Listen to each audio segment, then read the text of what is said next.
నమస్కారం. దేవి నమోస్తుతే శరన్నవరాత్రుల ప్రత్యేక కార్యక్రమానికి స్వాగతం.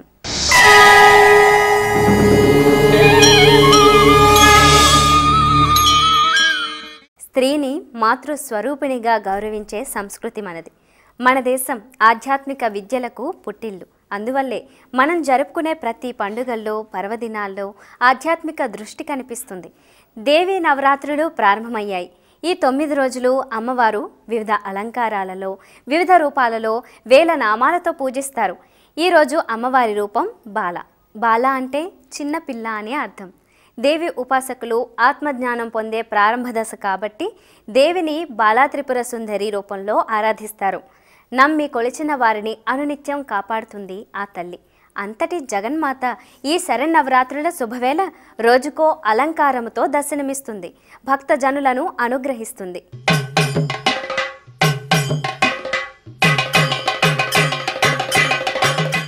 నవరాత్ర ఉత్సవాల్లో రెండవ రోజు వేయబడే అలంకారం బాలా త్రిపుర సుందరి. భౌతికమైన కళ్ళతో చూసేటటువంటి దృష్టి ఒకటి, ఆంతరమైనటువంటి దృష్టితో చూడవలసినది 2. అది రెండవది, అతి ముఖ్యమైనది. ఏ అమ్మవారు అయ్యవారి నుంచి విడివడి ఉండలేదో, అర్ధనారీ ఈశ్వర రూపంతో అలా స్పష్టంగా కనిపిస్తుందో, శివశక్తి ఐక్య రూపిణి, సంపూర్ణమైన శివలింగ ఆకృతిలో శివశక్తి స్వరూపంతో ఒకటిగా కనిపిస్తుందో ఆలో ఉంటుంది బాలా త్రిపుర సుందరి. ఎలా? ఒక్కసారి ఆలయంలో కనిపించే శివలింగాన్ని చూడండి. పైన లింగాకారం ఉంటుంది, ప్రాణపట్టం కనిపిస్తూ ఉంటుంది. ఉత్తరపు దిక్కుకి సంపూర్ణమైనటువంటి అభిషిక్తమైన అంటే అభిషేకింపబడిన జలాన్ని పంపిస్తూ, దాని కింద ప్రాణపట్టం కింద ఇలా కుదిమట్టంగా ఏర్పాటు చేయబడ్డటువంటి పీఠం ఉంటుంది. అంటే పీఠం, దాని మీద ప్రాణపట్టం, ఆ పైన శివలింగ ఆకృతి ఉంటుంది. ఆ కింద ఉండేటటువంటి పీఠం బాలా, ప్రాణపట్టం త్రిపుర, పైన ఉండే శివలింగ ఆకారం సుందరి. బాలా త్రిపుర సుందరి, అలా దర్శించగలగాలి శివలింగాన్ని. 1. 2 బాలా త్రిపుర సుందరి. కయేల హ్రీం హసకహల హ్రీం సకల హ్రీం. ఏ అమ్మవారికి సంబంధించినటువంటి పంచదశ అక్షర మంత్రం ఉందో, ఆ పంచదశ మంత్రం, పంచదశి అంటారే, అది 3గా విడివడి కనిపిస్తుంది. అమ్మవారి యొక్క పీఠం ఏదైతే ఉందో కయేల, ఆ 4 అక్షరాలతో కూడినటువంటిది. మంత్రపూర్వకమైన అర్థాన్ని మనవి చేస్తున్నాను. అది ప్రాణపట్టం ఏదైతే ఉందో హసకహల హ్రీం, అది మధ్య భాగమైన ప్రాణపట్టం, పైన సకల హ్రీం, అది 3. అంచేత ఈ విధమైన 3 విభాగాలుగాను కనిపించేటటువంటి అమోఘమైన రూపం బాలా త్రిపుర సుందరి. మరో విశేషం కూడా ఉంది. బాలా త్రిపుర సుందరి చంద్రసూర్య అగ్నివర్ణాభాం. అందరిలా అమ్మవారికి 2 కళ్ళు కాదు, 3 కళ్ళు. చంద్ర సూర్య అగ్ని. అమ్మవారి ఎడమ కన్ను చంద్రుడితో సంపూర్ణంగా నిండి ఉంటుంది. అమ్మవారి కుడి కన్ను సూర్యుడుగా ఉంటుంది. ఈ చంద్ర సూర్యుల నడుమ జ్ఞాననేత్రం అగ్నిగా ఉంటుంది. చంద్ర సూర్య అగ్ని, ఈ 3 పురాలతో కూడినటువంటి అమ్మవారి రూపం బాలా త్రిపుర సుందరి.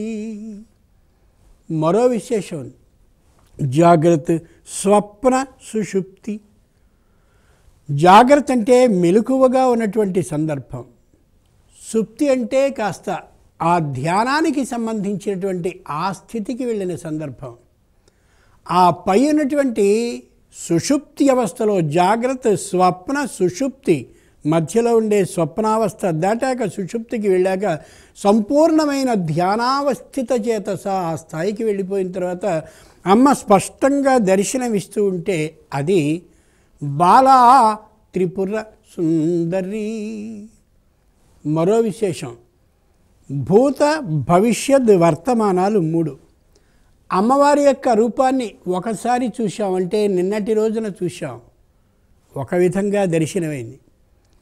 ఈవేళ చూస్తున్నాం సాధకునిగా నిన్నటి ఆ చూచిన చూపుతో కూడిన ధ్యానాన్ని చేసి అమ్మవారి యొక్క రూపం మరింతగా మెరుస్తూ కనిపిస్తోంది కళ్ళ మధ్యలో. రేపటి రోజున చూడబోతాం అమ్మవారి రూపం మరింత ప్రస్ఫుటంగా ఈవేళ నిన్న చేసిన జపం కారణంగా మరింత స్ఫూర్తివంతంగా కనిపిస్తుంది. అలా 3 విధాలైనటువంటి దర్శనాన్ని భూత భవిష్యత్ వర్తమాన కాలాల్లో సాధకుడైనటువంటి వానికి ఇయ్యగలిగిన శక్తి కలిగిన రూపం బాలా త్రిపుర సుందరి. మరో విశేషం ఉంది, పురము అంటే శరీరము అని అర్థం. అంచేతనే పురంజనోపాఖ్యానం అని భాగవతంలో ఒకటి కనిపిస్తుంది, బాలా త్రిపుర సుందరి. ఈ శరీరం ఏదైతే ఉందో అది 3 విధాలుగా ఉంటుంది, స్థూల శరీరం, సూక్ష్మ శరీరం, కారణ శరీరం అని. ఏ అమ్మవారు బాలారూపంలో కనిపిస్తూ ఉంటుందో ఆవిడ త్రిపుర సుందరి. ఈ సూక్ష్మ శరీరాన్ని అలాగే స్థూల శరీరాన్ని కారణ శరీరాన్ని మూటిని కూడా నీది రక్షిస్తుంది అని సాధకునికి భక్తుడైనటువంటి వానికి తెలియచేస్తుండే అమోఘమైన రూపం బాలా త్రిపుర సుందరి. యథార్థమైనటువంటి అమ్మవారి రూపం చక్కనైనటువంటి ఆడపిల్ల అమోఘమైన అభ్యంగ స్నానాన్ని చేసి మంచి పట్టుపరికిని పైన వస్త్రాన్ని చక్కగా ధరించుకుని అలా ఆడుకోవడానికి వెళ్ళేటటువంటి విధంగా కనిపిస్తుంది. భౌతిక దృష్టితో చూస్తే చిరునవ్వు నవ్వుతూ కనిపిస్తూ ఉంటుంది బాలా త్రిపుర సుందరి. ఆలయంలో చూసినటువంటి రూపాన్ని హృదయంలో ధ్యానించుకున్నట్టయితే అమ్మవారి యొక్క దర్శనాన్ని భౌతికంగా కాకుండా ఆంతరంగా దర్శించినట్టు, అలా దర్శిస్తే నిజమైనటువంటి దర్శనాన్ని పొందినట్లు. స్వస్తి. దేవి నమోస్తుతే ప్రత్యేక కార్యక్రమంలో చిన్న విరామం తీసుకుందాం.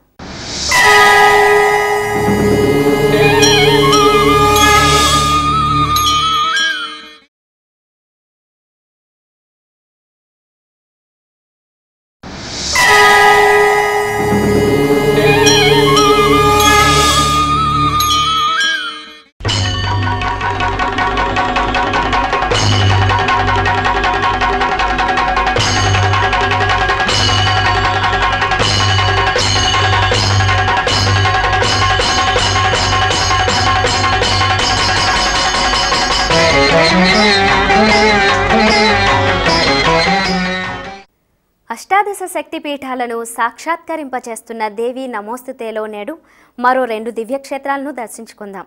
వివిధ క్షేత్రాలలో వెలిసిన అమ్మలగన్న అమ్మను తనివి తీరా కొలుద్దాం.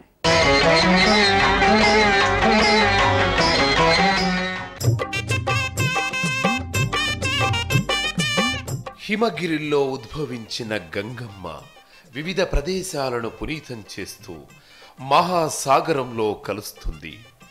సాగరంలో సంగమించే ఆ పుణ్య ప్రదేశమే పశ్చిమ బెంగాల్ రాష్ట్రంలోని గంగా సాగర్. కోల్కతాకు సమీపంలో ఉన్న ఈ క్షేత్రం పుణ్య స్నానానికి అనువైన ప్రదేశమని పురాణాలు చెబుతున్నాయి. అందుకే ఇక్కడికి పర్వదినాలతో పాటు ప్రతి నిత్యం వేలాది మంది భక్తులు తరలివచ్చి పుణ్యస్నానాలు ఆచరిస్తుంటారు, శ్రాద్ధ కర్మలు నిర్వహిస్తుంటారు.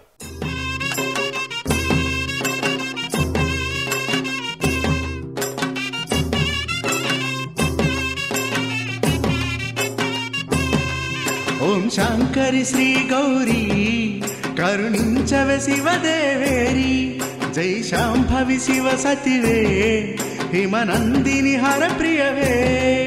ఓం శాంకరి శ్రీ గౌరీ కరుణించవే శివదేవేరి, జై శాంభవి శివ సతివే హిమనందిని హర ప్రియవే. గంగా నది తీరాన కనిపిస్తున్న ఈ చిన్న ఆలయాన్ని శృంఖలాదేవి మందిరంగా భక్తులు వ్యవహరిస్తారు. అయితే ఈ ఆలయంలో 3 విగ్రహాలు కనిపిస్తాయి. వాటిలో మధ్యలో ఉన్న విగ్రహం కపిల మునిది కాగా, కపిల మునికి ఎడమ వైపు ఉన్న విగ్రహం దుర్వాస మహర్షిదిగా చెప్తారు. కపిల మహర్షికి కుడివైపున కనిపించే మరో విగ్రహమే శృంఖలాదేవి అని భక్తులు విశ్వసిస్తారు. ఈ అమ్మవారిని గమనిస్తే ఒడిలో ఓ చిన్న పాపుడు కూడా దర్శనమిస్తాడు. ఈమెను సంతాన లక్ష్మికి ప్రతిరూపంగా కూడా భక్తులు పూజిస్తారు. పురాణ గాథ ప్రకారం శృంఖలాదేవి సాక్షాత్తు రుక్మిణీదేవి అంటారు. ఈమె ఒడిలో ఉన్నది రుక్మిణి కృష్ణుల పుత్రుడైన ప్రద్యుమ్నుడని అంటారు. అందుకే ఈ అమ్మవారికి ప్రద్యుమ్న శృంఖల అనే పేరొచ్చిందని మరో గాథ. మరికొందరు హుగ్లీ జిల్లాలో పండువ గ్రామమే శృంఖలాదేవి క్షేత్రమని చెబుతుంటారు. కోల్కతా నుంచి గంగాసాగర్కు లాంచీల ద్వారా సులభంగా చేరుకోవచ్చు. అయితే పశ్చిమ బెంగాల్లో ఉన్న గంగాసాగర్ శక్తిపీఠమే అసలైందని కొంతమంది భక్తుల వాదన కాగా, గుజరాత్లో ఉన్న అంబాజీ క్షేత్రమే అసలైన ప్రద్యుమ్న శృంఖలాదేవి ఆలయమని మరికొందరు భక్తులు విశ్వసిస్తారు. ఇదే ఆ అంబాజీదేవి ఆలయం. ఈ ఆలయం గురించి ఎంత చెప్పుకున్నా తక్కువే. అష్టోత్తర శతసహస్ర బంగారు కలశాలతో కాంతులీనే ఈ ఆలయాన్ని గగనతలము నుంచి చూస్తే శ్రీచక్రానికి ప్రతిరూపం కనిపిస్తుందట. జగతికి మూలము జనని నీవునికి దుర్గా చాముండికా, కరుణాతరంగని కటాక్షమే కనక దుర్గాంబికా, అభయకరీ శుభంకరీ సర్వమంగళ సర్వాణి, జగతికి మూలము జనని నీవునికి దుర్గా. అంతేకాదు, మనం ఇంతవరకు ప్రతి క్షేత్రంలోని మూల విరాట్టును ఛాయాచిత్రాల రూపంలో, వర్ణ చిత్రాల రూపంలో చూసే ఉంటాం.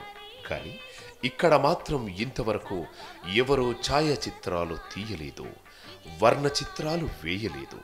అంబాజీలో కొలువై ఉన్న అమ్మవారిని కేవలం ప్రత్యక్షంగా మాత్రమే దర్శించుకోవాలనేది ఇక్కడి విశ్వాసం.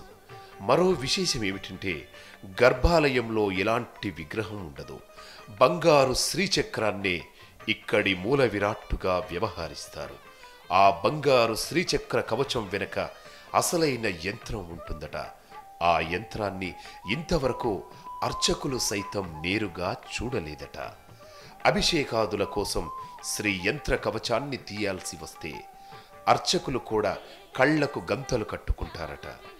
ఈ ఆలయానికి సమీపంలోనే గబ్బర్ పర్వతంపై నుంచి అంబాజీదేవి అనునిత్యం అనుగ్రహిస్తుందని భక్తుల విశ్వాసం. శ్రీసింహళదేవిగా ప్రద్యుమ్నే వంగరాజ్యాయాం శృంఖలా నామభూషితే విశ్వవిమోహితే దేవి శృంఖలా బంధనాసిని. జననీ జగదీశ్వరి శ్రీ దుర్గా భవానీ గౌరీ నమోస్తుతే. ఇదే గంగా యమునా సరస్వతుల దివ్య త్రివేణి సంగమ క్షేత్రం ప్రయాగ. వ్యవహారికంగా అలహాబాద్ అని వ్యవహరిస్తారు. ఈ త్రివేణి సంగమ స్థలిలో అడుగడుగున ఆలయం దర్శనమిస్తుంది. ఇది సాక్షాత్తు ముక్కోటి దేవతలు అనునిత్యం జలంతో నివసించే మహిమాన్విత ప్రదేశం. అందుకే ప్రయాగలో త్రివేణి సంగమ స్నానానికి మించిన పుణ్యఫలం మరొకటి ఉండదని అంటారు. 12 మారు జరిగే కుంభమేళాకు శాశ్వత వేదిక ఈ క్షేత్రం.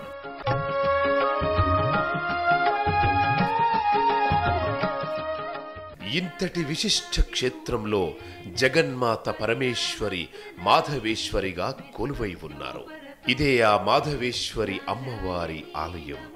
అయితే ఇక్కడి స్థానికులు ఈ అమ్మవారిని మాధవేశ్వరి అని పిలువరు, అలోపిదేవి అని పిలుచుకుంటారు. అందుకే అలహాబాద్కు వెళ్ళిన వారెవరైనా ఈ అమ్మవారిని దర్శించాలంటే అలోపిదేవి మందిరం ఎక్కడుందని స్థానికులను అడిగితే సులభంగా చెప్తారు. అతి పురాతనమైన ఈ ఆలయంలో ఓ తూగుటుయ్యాల రూపంలో అలోపి మాధవేశ్వరీ దేవి భక్తులకు దర్శనమిస్తుంది. గుణమయే నారాయణీ నమోస్తుతే.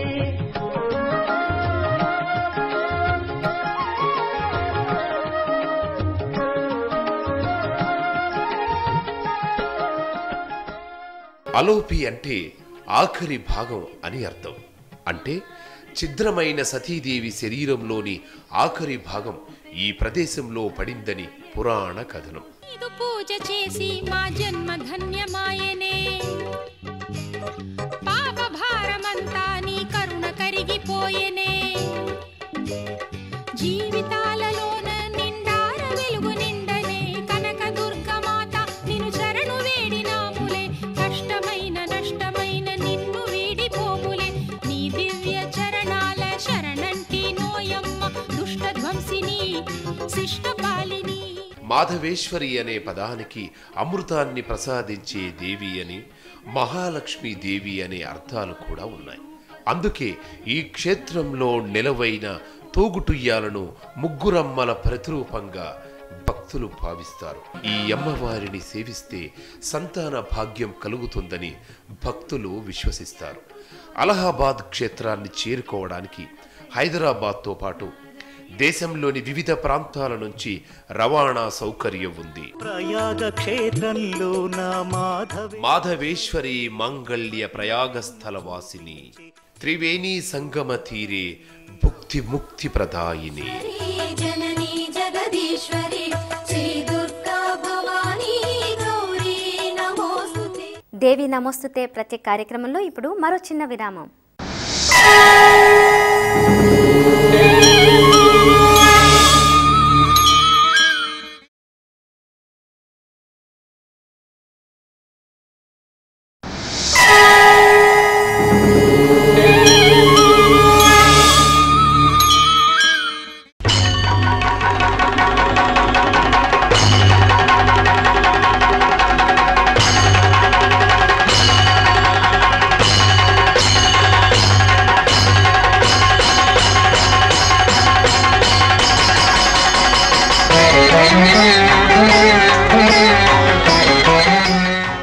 ఈ 9 రోజులు 9 రూపాలలో కనిపించే దేవిలో ఒక్కో రూపంలో ఒక్కో సంకేతం ఉంటుంది. ఆ సుగుణాలన్నీ మనం అలవర్చుకోగలిగితే ఆ శక్తి స్వరూపిణిలాగా మనము సర్వశక్తి సంపన్నులం అవుతాం. ఈ బాలా స్వరూపిణి సౌమ్యంగా కనిపిస్తుంది. అంటే అచ్చం అమ్మలాగా అన్నమాట. పిల్లల్ని లాలించే తల్లి కళ్ళలో ప్రేమ, దయ, ఇష్టం, అభిమానం ఉన్నట్లే బాలా త్రిపుర సుందరీ దేవి కళ్ళల్లో కూడా అందరినీ ప్రేమించే విశాలత్వం కనిపిస్తుంది. సకుంకుమ విలేపనా మళిక చుంబి కస్తూరిక సమందహసితే క్షణాం ససర చాప పాశాంకుశాం అశేష జనమోహినీ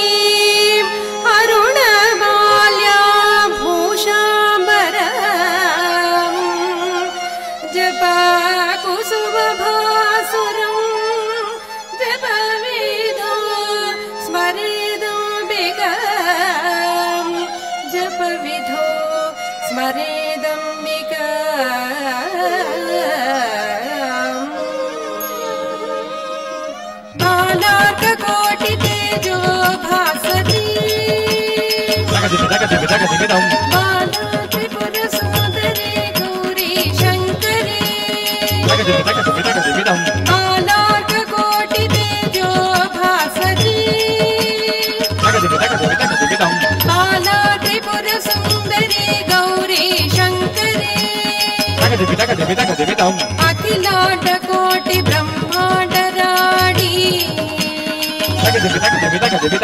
అలివేణి భవురాణి ఆనంద రూపిణి అఖిలాండ కోటి బ్రహ్మాండరాడి అలివేణి భవురాణి ఆనంద రూపిణి బృందారకనుత శాంభవి శుభకరే అంజన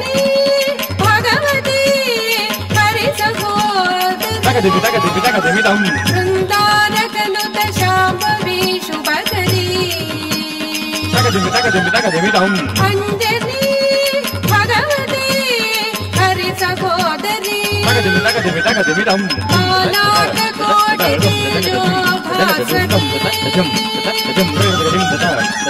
బాలా త్రిపుర సుందరి గౌరీ శంకరి బాలా త్రిపుర సుందరి గౌరీ శంకరి బాలా త్రిపుర సుందరి గౌరీ శంకరి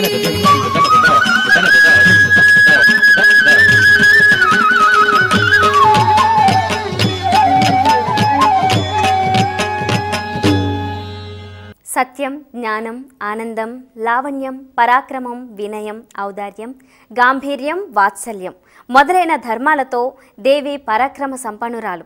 ఇంద్రియ నిగ్రహంతో ఉండడం, అజ్ఞాన అహంకారాలు వదిలేయడం లాంటి సత్య గుణాలు అలవర్చుకోగలిగితే జీవితంలో శాంతి లభిస్తుంది.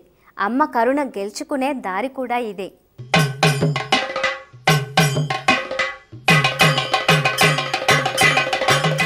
నమస్కారం. ఉత్సవాలలో ఈరోజు 2వ రోజు, బ్రహ్మోత్సవాలలో ఈరోజు 2వ రోజు, శరన్నవరాత్రి బ్రహ్మోత్సవాలలో ఈరోజు 2వ రోజు. అమ్మవారు విశేషించి ఈరోజు మనకు బాలా త్రిపుర సుందరి అనే అలంకారంలో దర్శనమిస్తున్నది. బాలా మహామంత్రం ఇది ఉపదేశం చేయకూడదు, ఎవరికి పెడితే వారికి అని అంటూ ఉంటారు. ఏ మంత్రమన్నా ఇవ్వవచ్చును, కానీ బాలా మహామంత్రం అంత సులభంగా ఎవరికి ఉపదేశించకూడదు అంటూ ఉంటారు. కానీ ఆ దుర్గ మనందరిపైన కూడా ప్రేమతో ఈరోజు మనకు అలా బాలా అమ్మవారి అలంకారంలో దర్శనమిస్తున్నది. ఈరోజు అమ్మవారికి ప్రీతికరంగా సమర్పించవలసినటువంటి నైవేద్యం రవ్వ కేసరి.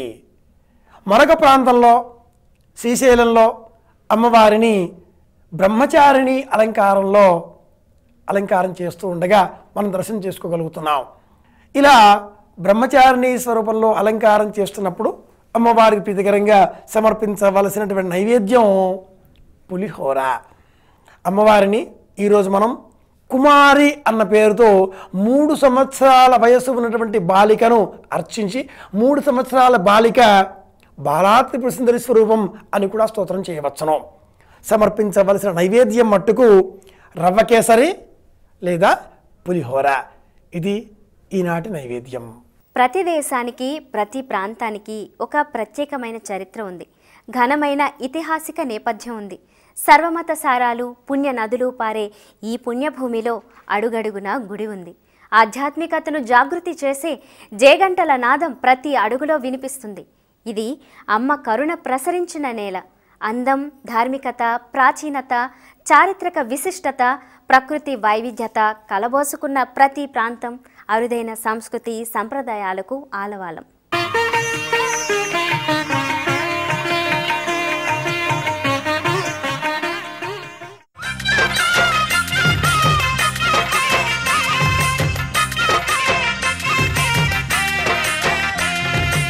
నా పేరు శేషమ్మ. 40 ఏళ్ళ నుంచి పెడుతున్నామండి బొమ్మల కొలువు. మొదలు ఫస్ట్ 20 బొమ్మల నుంచి ఇప్పుడు ఇన్ని బొమ్మలు అయినాయి. ప్రతి సంవత్సరం డిఫరెంట్గా కానీ ఒక్కొక్క విధంగా వేరే వేరే పెడుతుంటాము. ఈసారి కృష్ణలీలలు, రామాయణం కొత్తగా వచ్చినాయి.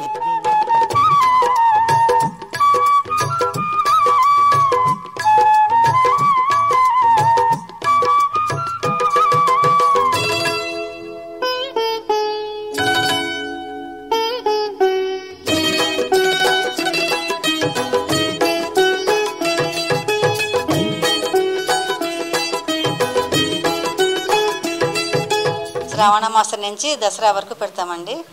ఇది పెట్టడానికి 20 రోజులు పడుతుంది. మా కోడలు, మా అబ్బాయి కూడా హెల్ప్ చేస్తారు. అంతవరకు ఎవరికి వీలైనప్పుడు ఈ దసరా లోపల ఎంతమంది వీలైతే అంతమంది వచ్చి చూసి పోతుంటారు.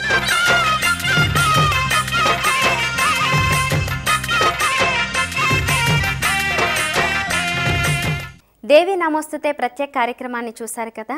ఆ అమ్మ కరుణా కటాక్షాలు మనందరిపై అనునిత్యం ఉండాలని ఆశిస్తూ ఇది ఇవాల్టి ప్రత్యేక కార్యక్రమం. మరో కార్యక్రమంలో మళ్ళీ కలుద్దాం. నమస్తే.